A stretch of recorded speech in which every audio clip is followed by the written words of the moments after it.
بسم اللہ الرحمن الرحیم رب اعوذ بک من همزات الشیاطین واعوذ بک رب ان یحضرون رب زدنی علما رب اشرح لی صدری ویسر لی امری واحلل عقدۃ من لسانی یفقهوا قولی والسلام علی من اتبع الہدی حقیق علی ان نکون علی اللہ الا الحق۔ اللہ وحدہ لا شریک کی نازل کردہ آخری کتاب ہدایت قرآن مبین میں سے ساری نو انسانی کے لیے یہ ایک دعوت ہے، ایک پیغام ہے کہ اللہ رب العزت کی آیات کی روشنی میں نو انسانی کے تمام مسائل کا حل قرآن مبین میں سے اخذ کرنے کے لیے یہ ایک کاوش ہے۔ تمام انسان چاہے ان کا تعلق کسی بھی ملت سے ہے، کسی قوم سے، کسی دین سے، کسی اداکار رنگ نسل اور خطہ سے ہے، ان سب کے لیے اللہ رب العزت کے جو احکام ہیں، جو ان کے لیے رہنمائی ہے، ہدایت ہے، اور ان کے جملہ مسائل کا جو حل ہے وہ اس حوالے سے پیش کیا جا رہا ہے، اس تناظر میں پیش کیا جا رہا ہے کہ وہ تمام انسانوں کے لیے یکساں ہیں۔ اور یقیناً اللہ وحدہ لا شریک تمام کائنات کا، تمام مخلوقات کا، تخلیقات کا خالق ہے، تو اس نے جو رہنمائی انسانوں کو دی ہے وہ بھی اپنی معنویت میں، اپنی مقصدیت میں اور اپنی روح اور ایسنس میں ایک ہی ہے۔ تو اس سلسلے میں سب سے پہلی چیز یہ ہے کہ اس کا جو یہ دعوت ہے، اس کا عنوان ہے من انصاری الی اللہ، کہ اللہ رب کریم کے نازل کردہ وحی کا، حق کا، دین اللہ کا اتباع کرنے کے لیے کون اللہ کی نصرت کے لیے آمادہ ہے، کون نصرت کے لیے آمادہ ہے، تیار ہے۔ تو یہ وہی ایک دعوت ہے جو عیسیٰ کلمۃ اللہ علیہ السلام نے حواریوں کو دی تھی، اور تمام انبیاء علیہ السلام جب بھی جس علاقے میں دعوت حق دیتے رہے وہ اسی اصول کے اوپر ہی دیتے رہے۔ اب نبی کریم علیہ السلام خاتم النبیین کے بعد یہ جو ذمہ داری ہے نو انسانی کو وحی کا اتباع کرنے کے لیے، جو ایک دعوت دینی ہے، ابلاغ کرنا ہے، یہ تمام مومنین کی ذمہ داری ہے اور قیامت تک رہے کہ جو بھی مومنین اللہ کی آیات پر، قرآن کریم پر ایمان رکھتے ہیں، اس کو حق تسلیم کرتے ہیں، اس کا اتباع کرتے ہیں، ان سب کے لیے لازم ہے کہ وہ خود بھی اللہ رب کریم کی آیات کا آسان طور پر، اجتماعی طور پر اتباع کرتے رہیں، اور ساری نو انسانی کے لیے اسی طرح اس کا ابلاغ کریں، ان تک پہنچائیں اللہ رب کریم کی آیات کہ جس طرح انبیاء اور رسول اپنے اپنے عہد میں کرتے رہے ہیں۔ پہلی اور بنیادی بات یہ ہے کہ شروع میں آپ کے سامنے ان تمام صورتوں اور آیتوں کا حوالہ رکھا جائے گا تاکہ اس جو آغاز ہے، جن ہم نے اللہ رب کریم کی آیات کی روشنی میں جن موضوعات پر، جن گوشوں کو ہم نے سمجھنا ہے، آپ تک پہنچانا ہے، ان میں سے بہت ساری باتیں آپ کو بڑی عجیب لگیں گی، اور شاید آپ زندگی میں ان کو پہلی دفعہ سن رہے ہوں، کیونکہ بچپن سے ہی کوئی بندہ چاہے وہ کسی بھی قوم میں پیدا ہوتا ہے تو بچپن سے جو کچھ سنتا آ رہا ہوتا ہے وہی اس کے ذہن میں نقش ہوتا ہے۔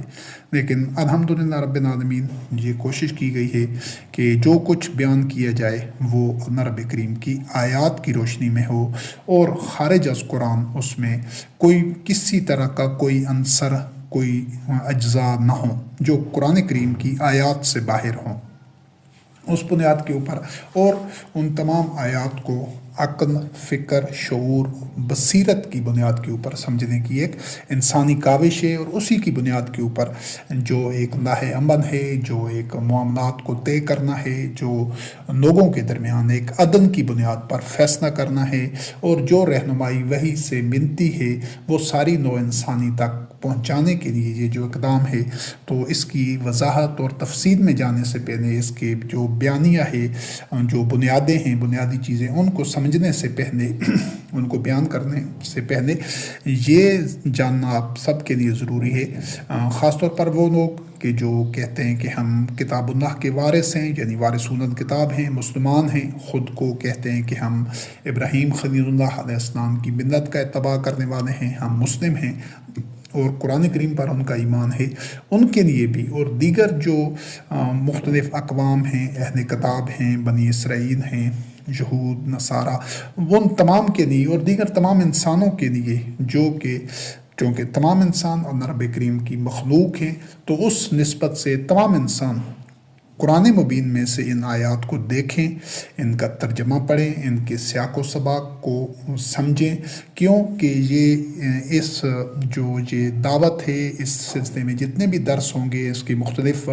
مراحل میں یہ مکمل ہوگی انشاءاللہ العزیز، جتنی بھی اس میں نشستیں ہوں گی، جتنے حصے ہوں گے، آگے ان کی بھی وضاحت کی جائے گی کہ کون کون سے پہلو اور کون کون سے حصے ہوں گے، تو ان سب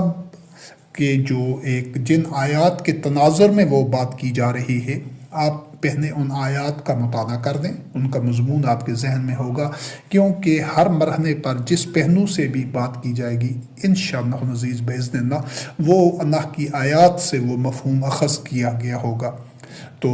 بجائے اس کے کہ آپ اس کو پہلے مرحلے پر سنیں یا آدھی بات سنیں آدھی نہ سنیں اور اس کو رد کر دیں، تو اس طرح آپ سے ایک بہت بڑا ایک غلطی سرزد ہوگی، ایک جرم ہوگا اللہ کی آیات کی تکذیب کرنے کا، ان سے کفر کرنے کا، اور عام انداز میں آپ کو یہ محسوس ہوگا کہ یہ بات اپنی طرف سے کر رہا ہے، اگر آپ کو اللہ کی ان آیات کا علم نہیں ہوگا۔ جب آپ ان آیات کو ان کا مطالعہ کر لیں، ان کے حوالہ جات قرآن مجید میں سے دیکھ لیں، ان کے ترجمے کو سمجھ لیں، پھر جوں یہ سلسلہ آگے چلتا جائے گا، آپ دیکھتے جائیں گے کہ کسی نہ کسی آیت کا حوالہ اس دعوت میں، اس کے مختلف پہلوؤں میں موجود ہوگا، چونکہ پہلے یہ چیز واضح کی گئی ہے کہ یہ جو کچھ بیان کیا جا رہا ہے 1400 سال سے محمد رسول اللہ علیہ السلام خاتم النبیین کی موت کے بعد جو ایک سلسلہ چلتا رہا ہے ان صدیوں میں، اس میں حقائق کو مسخ کر دیا گیا ہے، اور یہ جو مذہبی پیشوا ہیں جو اپنے آپ کو کہتے ہیں کہ ہم لوگوں کو اللہ کے راستے پر چلا رہے ہیں، چاہے وہ مسلمان قوم کے مذہبی پیشوا ہوں، مذہبی پیشوائیت جو اپنے آپ کو نام نہاد علماء کہتے ہیں، فقہاء اور محدثین اور صوفیاء وغیرہ اس طرح کے لوگ، یا وہ اہل کتاب کے جو احبار و رہبان ہیں جو وحی کا اتباع نہیں کرتے، جو اللہ کی آیات کو بیچنے والے تھے، آج بھی ہیں، تو یہ جو اس طرح کے شیاطین کی یہ جو پھیلائی ہوئی باتیں ہیں، جو سازشیں ہیں، جو ان کی ریشہ دوانیاں ہیں، ان سے ہٹ کر باتیں ہوں گی۔ عوام چونکہ صدیوں سے انہیں کو سننے کے عادی ہیں، تو اس وجہ سے ان کو بیشتر باتیں بلکہ اکثر باتیں بڑی ناگوار بھی گزریں گی اور ان کو بڑی غیر مانوس بھی لگیں گی، لیکن اگر کوئی بھی فرد ہو وہ خود اللہ رب کریم کی ان آیات کو، جن کے ابھی حوالے اور تذکرے آئیں گے، وہ کتاب اللہ میں سے دیکھ لے، تو پھر وہ نادانستگی میں یا ناعلمی میں اس دعوت کا، اللہ رب کریم کی ان آیات کا، اس طریقہ کار کا، اور جو انسانیت کے مسائل کا حل اس دعوت میں دیا گیا ہے، اس کا انکار کرنے سے پہلے سوچے گا ضرور کہ میں اس کا انکار نہیں کر رہا بلکہ اللہ رب کریم کی آیات کا انکار کر رہا ہوں۔ کیوں کہ نبی کریم علیہ السلام رحمۃ للعالمین خاتم النبیین کے عہد میں بھی یہی ہوتا تھا کہ وہ جو وحی کا اتباع نہیں کرنا چاہتے تھے، جو مخالفین تھے، چاہے وہ اہل کتاب میں موجود تھے یعنی یہود و نصارہ کی صفوں میں موجود تھے، یا وہ مشرکین اور کفار کی صورت میں تھے، تو وہ ان کا جو موقف تھا تو اس کے متعلق اللہ رب کریم نے فرمایا ہے نبی کریم علیہ السلام کو کہ یہ تمہاری تکذیب نہیں کرتے، لیکن حقیقت میں یہ جو ظالمین ہیں یہ اللہ کی آیات کے خلاف جھگڑتے ہیں۔ تو آپ نے جو موقف اختیار کرنا ہے وہ پوری طرح سوچ سمجھ کر اور عقل، فکر اور شعور کو بروئے کار لاتے ہوئے قرآن مبین میں سے ان آیات کو دیکھیں، ان کے معانی اور مفہوم کو سمجھیں، اور پھر فیصلہ کریں کہ آپ نے یہ جو دعوت ہے، جو پیغام ہے، جو من انصاری اللہ کا جو راستہ ہے، اس کے جو تقاضے ہیں، جو اس میں طریقہ کار بیان کیا گیا ہے، اس کی مخالفت کرنی ہے یا اس کا ساتھ دینا ہے، تاکہ اگر آپ مخالفت کریں تو پھر بھی دلیل پر کریں، آپ کو پتہ ہو کہ میں اللہ کی آیات کو جھٹلا رہا ہوں، اور اگر ساتھ دیں تو پھر بھی دلیل پر ساتھ دیں کہ آپ کو پتہ ہو کہ مجھے نبی کریم کی آیات کی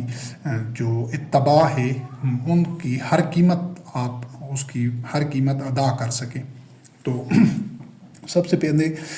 سورۃ البقرہ کی آیات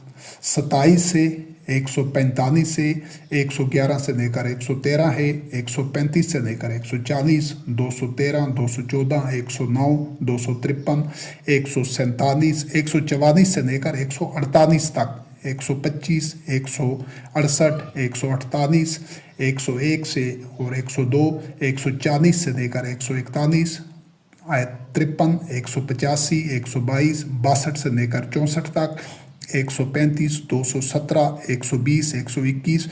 190 سے 193، 239، 11 اور آیت نمبر 251۔ یہ آیات تھی سورۃ البقرہ کی۔ سورۃ آل عمران کی آیت نمبر 67 سے لے کر 73 تک، 111 سے 115 تک، 102 سے 104 تک، آیت نمبر 93، 164، 55، 159 اور 52 اور 53، 75 اور 76، آیت نمبر 110، 199 اور 64۔ سورۃ التوبہ کی آیات 30 سے لے کر 34 تک، آیت 111، 84 اور 108۔ سورۃ المائدہ کی آیات 43 سے لے کر 50 تک، 3 سے 5 تک، 87 سے لے کر 89 تک، 78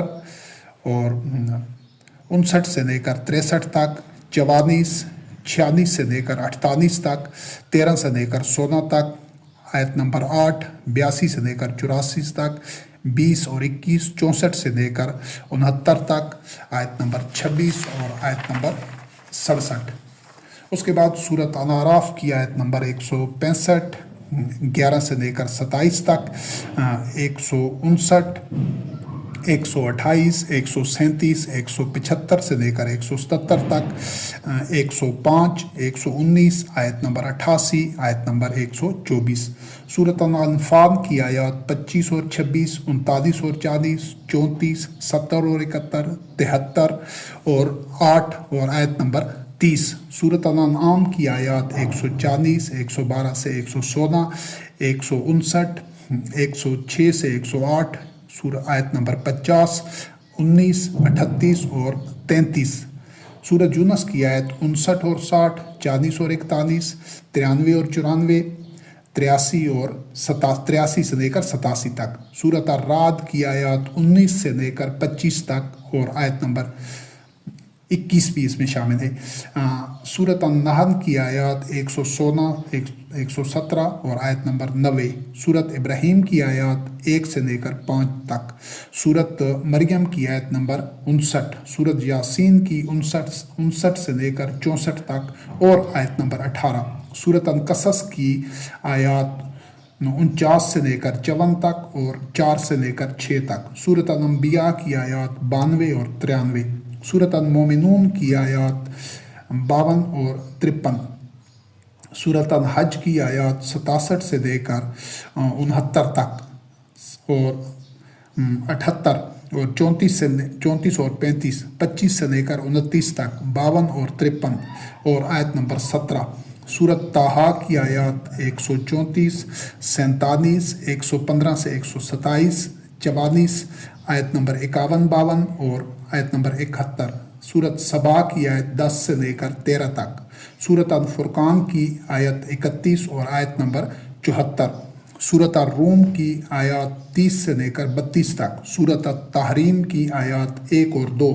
سورۃ العنکبوت کی آیات 46 اور 47 اور آیت نمبر 24۔ سورۃ فاطر کی آیات 32۔